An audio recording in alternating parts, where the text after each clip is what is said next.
welcome.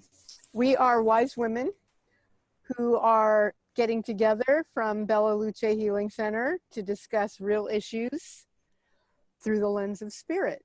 And today is Cinco de Mayo, and we decided that today would be a great day to talk about the numerology and the number 5. Wanda was telling us that today's date added together actually equals the number 5. Wanda, you want to explain that to us? Yeah, numerology, if you add up all the numbers, if you add up the number of the month, May, which is 5, and the day 5, and the year is 2020, so 2 plus 2 equals 4, and when you add up all those numbers together, 5 plus 5 plus 4 equals 14, and it comes to a number 5. 1 plus 4 equals 5. And so that's very significant. Today is a very, very significant day when you talk about the number 5 and what's happening right now. Yeah. Wow. So as preparation for our meeting, I'm a shamanic practitioner, and I did a journey to the number 5. And I got some interesting information about the way that we are imbalanced while what is happening in our world today. And it's a type of imbalance that we need in order to move forward to become balanced. It's a time of change, is what I was told. And the interesting thing is, what I was told in this journey coincides with a lot of what Wanda and Shannon were telling me earlier in the day. If one of you wants to weigh in on that, the need for imbalance in order to balance. I was thinking of hearing you talk about that. I envision in tarot sort of the bridge between the 4 and the 6. 5, of course, being center stage there. And in tarot, as well as in, I believe in numerology, they're very interrelated, right? And 4 is often a number of like structure. It's like the emperor building strength, having the square shape and all that, kind of like the throne. And so you've built this, strong structure, and then here comes the 5, and 5 is just kind of, a lot of chaos, and it could knock down a lot of that structure and make things feel very upended. And it's necessary change, then when you get into the 6s, especially, with the Kabbalah, that's the Sephiroth of the heart, and that's, finding that rebalance in a way that more truly, reflects everyone. I mean, when you think on a societal level, all the roads meet in the heart, so everyone should be a part of that balance. Everyone has something to contribute to that. So it, ultimately it's a hopeful journey, I think, to the 6, but it doesn't take away from, the level of chaos that people can experience under the 5. Mm-hmm. Yeah. Wow. Yeah, I like what you had to say, because as you look at the shapes, as I was saying earlier, let me see if I could share this on the screen. If you look at the number 3 and 5, if you notice at the bottom, the 3 has like a half circle, and so does the 5, which means things are constantly moving. If you notice, the 3 also has the shape at the top, which also means that things are constantly moving with 3s all the time. I mean, they're always constantly moving. And with the 5, it's a little bit more structured, probably a little bit more opinionated. And that's kind of where we are today, right? Mm-hmm. We're kind of like more opinionated with our views. So mm-hmm. The numerology is really the secret language of the universe. It's the hidden language of the universe. And numbers have a lot to say as we go into this period of change, because it is a period of change. Number 5 definitely meaning the number of change. And even with the angel number 5, and this is taken from Doreen Virtue. It's about a significant change is occurring, but it's occurring for the better. And Mm-hmm. it's a good time to call upon the higher source, that your spirit, just for helping with life changes, because this is a period of a life change, not just a subtle change. Yes. And I'm sure, Shannon, you may be getting that in Tarot as well. Oh, definitely. I think it's as a tarot reader, it's been a bridge. And I think for any sensitive person or most people at this point, with given everything we're going through, it's a bridge of, not pushing away all the feelings that are arising with this. They're not necessarily going to be pretty at all, right? Or easy to bear or anything like that. And then also to try to walk that line between, whether it's asking for spirit to come in, that's how I practice as well, or acknowledging that there does need to be a transformation, so things don't always have to feel that way. Yeah, it's definitely navigating some choppy waters with all of it, but I do think that divination, numerology, these things that help give us meaning and a sense of direction, especially during this time of the 5.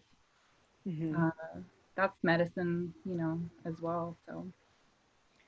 Yeah, and it's also interesting that if you put the numbers 554, according to Doreen Virtue, it's about reassuring us that the change is for the better, but you're going to also have to let go.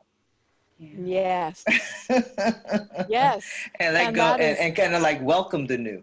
Yes, which is why we're being put off balance. Because in order to right yourself, you have to, in order for you to right yourself, you need to let go of the old. So we've been going along on this trajectory that hasn't been good for humankind or any of the species on our planet. And now we are in a time where we are all being pushed off our natural trajectory, and we're off balance. We don't understand what's going on. We're not doing what our normal daily activities are. We're changing the way we see what is important. And so in order to go forward in a way that's going to be better for Mother Earth and for us as a species and our brothers and sisters in the animal kingdom and the elements, the only way we can change direction is to be put off balance, because we're not going to do it by ourselves. Right now we're being hit with the proverbial 2x4. That's you know, just more bam. like an anvil. An anvil. It's wake up time, and we're not waking up on our own. So it's being done for us with the number 5. And I think it's interesting too that just before the coronavirus hit, right? You were looking in January, what the big fire in Australia. You were looking at impeachment. You were looking at so many things, big, huge things that were happening. And then this coronavirus hits. And it's like, it hit in a way that, it didn't discriminate whatsoever. Didn't care who you were. Didn't care how much money you had. Didn't care where you were in the world. And it brought us to some type of equilibrium, right? Yeah. And put us all at the same place where we really have to look at ourselves in a different kind of way. And it's about how we respond now. How are we responding during this time of change, right? And it's like anything that happens in your life at a time where you have to be at a choice point. I have to make a change because perhaps there was a crisis that happened, whether it was a divorce or whether it's something that, violent death or whatever, and you have to make a significant change. It's about, okay, how am I going to respond to this change? Right. The crossroads. Yes. The crossroads. Absolutely. And I believe that's what we're looking at now, noticing also that the number 5 is ruled by Mercury. it's the closest planet to the sun, and it's also the smallest. So, which means the rotation orbit around the sun is very short. So I'm thinking that this may be like a short change for us, and a period where they're going to come up with something very quickly to help out with this, because that's what, like, Albert Einstein was a 5. And if you notice how he was able to come up with inventions, theories, and things of that nature. So I really think that we know something good is going to come out of this. We know that. But it's just this energy of the 5. If you really look into it, that's what it's about. It's all about change. Yes, it is. Okay, so here's a little interesting factoid about 5. Lisa, introduce yourself. Introduce yourself, Lisa. Okay, my name's Lisa Warrens, and I'm a massage therapist, Reiki practitioner, visual artist, and more. And I dabble in science. And I was just looking up the number 5, and the 5th element on the periodic table is boron. And boron is interesting because it does not naturally occur on Earth. It is found in small amounts from meteoroids. So I don't know, I can't help but think that, like, that's a message coming from outer space, you know, from other planets. Okay, so now we with the periodic table. I love it. and so let's take this to the 5th dimension. We're moving from 3rd dimension to 5th dimension. It's all relative, right? It's a number 5. Yes. Yeah. And remembering that we are made of what the stars are made of.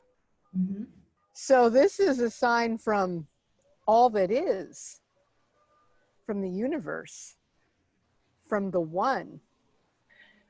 So there may be some people who want to know about the 5th dimension. There's a lot of talk in spiritual circles about ascending to the 5th dimension. Does anybody want to talk about that? Explain that to people? I don't know anything about the 5th dimension. Oh, okay. So we live in a 3-dimensional society right now. Okay. So we're moving from a 3-dimension. It's like 3D art, Lisa.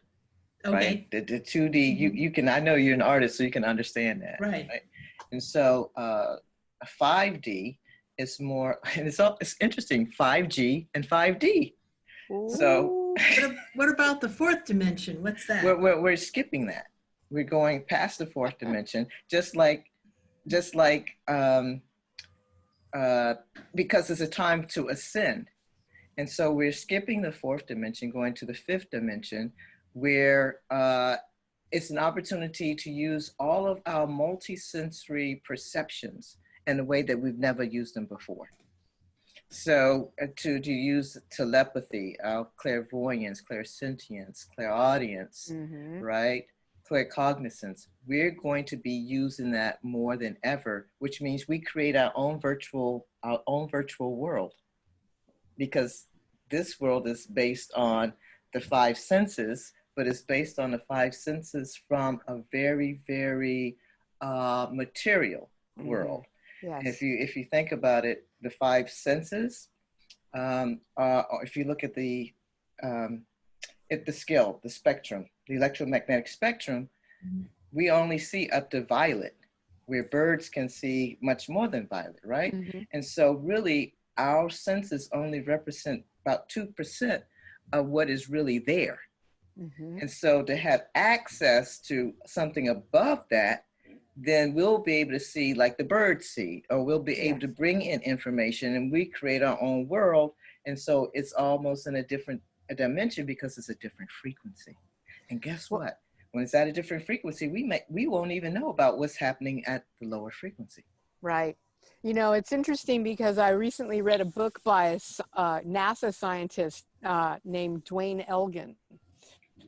I can't remember the title of the book right now, but one of the things he said was that only 5% of what is visible is what we perceive. The other 95% of what exists, we cannot perceive with our five senses, as Wanda was discussing. But they're finding that it is scientifically true that 95% of what exists is invisible to our senses, which is why we need the fifth dimension, the sixth sense, to notice and to be able to interact with everything that is, which is where shamanism comes into play. You're using these as other senses, going outside of space and time when you take a shamanic journey to see what is invisible, the fifth dimension. You know, it all ties together. We're seeing more and more that science and spirit are intertwined. And scientists are even proving this. Like Dwayne Elgin, he worked for NASA for years and years in the think tanks when they were working on mental telepathy and ESP, as they called it back then.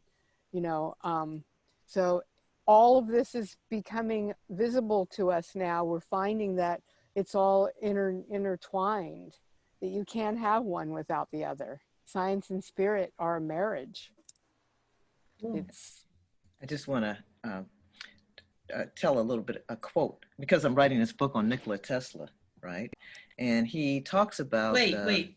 You're writing a book on Nikola Tesla? Right. I didn't know that. Wow. That's fascinating. And then Wanda Whitaker, hypnotherapist extraordinaire and visionary artist and author. Yeah, it's about his biography and the mysteries around him. And I'm calling it One Man's Soul's Journey. But, you know, he's often quoted as saying a lot of things about frequency and vibration. And one of his quotes, I'm going to read it because I don't want to get it wrong. The day science begins to study non-physical phenomena, it will make more progress in one decade than in all the previous centuries of its existence. Amen. Wow. And he was such a mysterious man, but I go into a lot of the mystery about him in the book and how it relates to your own destiny, your own life purpose. I can't wait to read the book, Wanda. Yeah, me too. Well, maybe I'll send you guys the manuscript and you can read it over before it's published. How about that? Yeah, we'll all be proofers. Yeah. Yeah. So part of what I do is use numerology as well, use numbers in a way that will determine the theme of a particular issue that you have in your life. The numbers are, we call it vibrational therapy, and that the numbers represent a particular outcome that has something to do with the issue. And it can also point out, as far as epigenetics is concerned, things that have been passed down, emotional patterns that have been passed down to you from your ancestral lineage that you don't even know about, that have something to do with the issue. And I'm sorry, what's epigenetics? Epigenetics is the study of genes and how the environment impacts, meaning around the cell, impacts the gene, gene activation. And so there could be a particular memory that's stored in your subconscious, could be past life, that can also trigger the gene to be activated. It's like, I think they're starting to see how trauma, I think there's more studies on trauma, but I also believe that blessings are passed down through generations. So I think they, generations and, you can inherit the wounds that your ancestors have gone through. And that's part of, working with spirit and ancestors is to heal those wounds. So the numerology aspect with that sounds really, really amazing. Yeah, it was a technique that was conceived by a woman. Her name is Margaret Ruby. Her company is Possibilities DNA. And she wrote a book also, right? Right, right. The DNA of Healing is the Yes, title of her book. that's right. And she goes into it more, and you can actually do the process yourself if you'd like. But what I take you through is a whole different process. Yeah, I think the way that you, because I read the book and I tried doing it with the book for myself, but I feel like the work I did with you was far more effective, and it really got to the point much quicker than what I did with the book. I think stayed very surface. It was really powerful, the work that we did together, and very helpful. But is there any, Shannon, you're a tarot reader and divinatory, you do divination. Me And too. is there a way to work with the ancestors through the tarot? Yes, I mean there's people who go really in depth with ancestor work. Not always with tarot. Oftentimes it goes back to certain traditions, like it's the ones that I'm not initiated in or a part of, but I have a lot of respect for, or like religions and traditions from West Africa, brought here through slavery. So tarot's not necessarily used for that, but there's definitely divination involved, because divination is such an ancient, it's always been with us, right? Yes. So, but tarot specifically, I have done personal ancestor work through tarot reading, and sometimes when I'm reading with clients, I usually do ask to connect with their guides and ancestors, along with my own, of course, during reading. But yeah, there's a ton of work you can do with that. And I usually would, combine that with some form of, I think, trance or meditation or journeying or something like that to go in with more depth. But they can definitely come through, I believe, any form of divination. So tarot being a part of that. Yeah, definitely. We've been talking a lot about spirit, but also a lot of these patterns become released through body work. And Lisa, somatic body work is a great vehicle for release, not just current emotional states, but also releasing patterns that are stuck in the body through ancestral or past traumas, past life traumas. Lisa and I both do body work, and I found that oftentimes I've been able to help a client access that release through body work. Have you experienced that also, Lisa? Yeah, a little bit. A lot of people have similar postures as their parents and their siblings, and it causes a lot of physical discomfort, tightness, and whatnot. And working it out, just it helps. And then sometimes they'll have emotional responses during or after the body work. Yeah. I haven't studied much of that, but I know that a lot of people have mentioned to me when I check in with them after a session, they'll say, "Oh, I just felt so depressed," or "I remembered this," or it just, the massage brought up memories of my grandmother or whatever. So, Yeah, it's amazing. It's yeah. amazing how it's all stored in there in this house that we live in. Yeah. Yeah, the memories are definitely stored in the body as well as the subconscious mind. And so I'm sure when you touch certain points, the memory's still there. There is a morphogenetic field that surrounds the cell as well that is holding on to memories. And that can also be part of epigenetics. I do want to go back to the 5 for a second. Yes. And I wanted to give people an exercise they can do to create change in their life. So if you wanted to create change and you have an affirmation that you have selected as a part of that change, right? Mm-hmm. If you write it 55 times on a piece of paper for 5 days, you will see something dramatically begin to change in your life. Oh, wow. So 5 days, 55 times, write that same affirmation.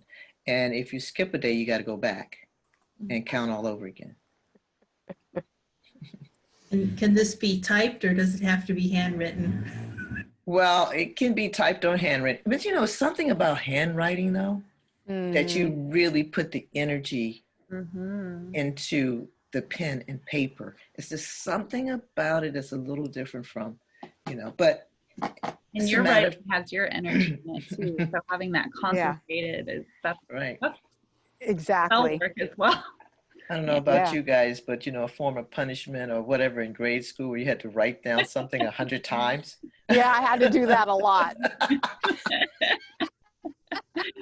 Use it for our benefit now. Hey, but you know what? 100 equals 1. So yes, it does. So it means doing something new, doing something different, right?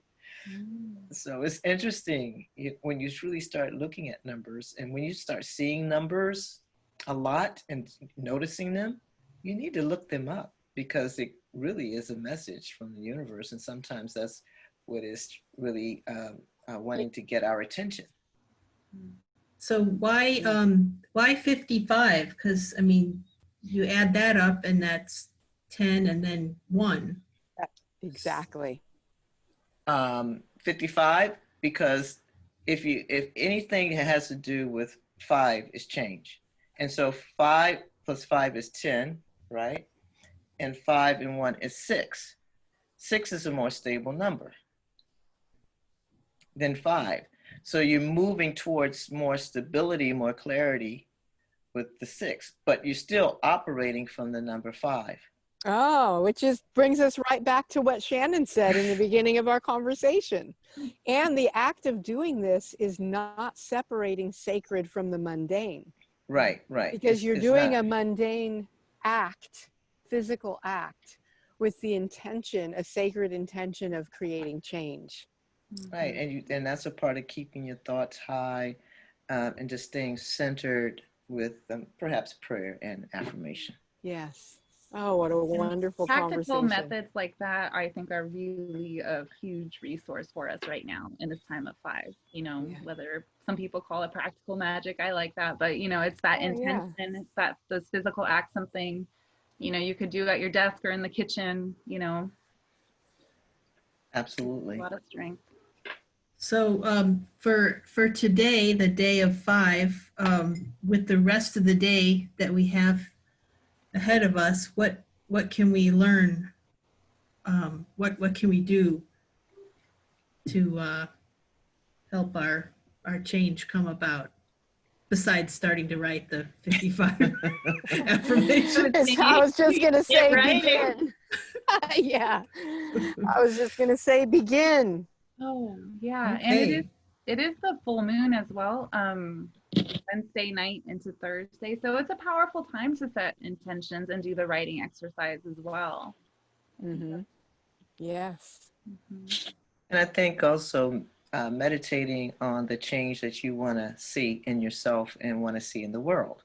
So as you're meditating, just really seeing change, positive social change, maybe more people harmoniously coming together where we don't have this total separation, where nobody's willing to even listen to anybody else. Right. Maybe we can see the world coming together as one. And that's in your meditations or in your imagination. You can sit and daydream and about that and seeing the change that you want to see in yourself as we take this time to reprioritize, reevaluate, and place different values, knowing that, okay, what's really important in my life now? Mm-hmm. Yes. Right? What's really, really important? Maybe it's my kids. And maybe I need to spend more time with my kids and not be working so hard. Mm-hmm. Maybe this is an opportunity for me to do more working from home rather than going into an office. And maybe I can renegotiate the time that I have in the office. So I'm only here, I'm at home like 3 or 4 days a week or whatever. So, reprioritizing what's really important in my life. Some people are looking at, well, maybe am I living my life purpose? Mm-hmm. I want to do something different. I want to get off this train. Right. This train is not going in the direction I need to be or want to be going in. Get on a different train. There's a whole bunch of trains at the station that you can get on. Yeah, That's no, and right. it's like the six, it's like, what would my six perhaps look like? Asking that question, it's like we may have no idea what that looks like, that balance, but asking helps it come about. It helps it appear as a possibility. Mm-hmm. Yeah. I want to thank all of you Thank for you. joining us. This is Spirit Talk Cafe, and we are wise women discussing real issues with through the lens of spirit. And we love sharing with you. This has been a spontaneous conversation, and we plan on doing more of these. And we are so happy to share them with you. I want to thank Wanda Whitaker, who is a hypnotherapist, visionary artist, author, and Shannon Fern, who is also a visionary tarot reader, works through divination and spirit, and Lisa Warnes, who is a certified massage therapist and artist, and I'm Antoinette Cresci de la Torre, and I am a acupressure therapist and shamanic practitioner. And we have a lot to offer you, whether you see us in person one day in the future, or a virtual appointment is also available. We are happy to be of service to you. And I thank you. Thank you for watching, and thank you for joining us. And we are signing out.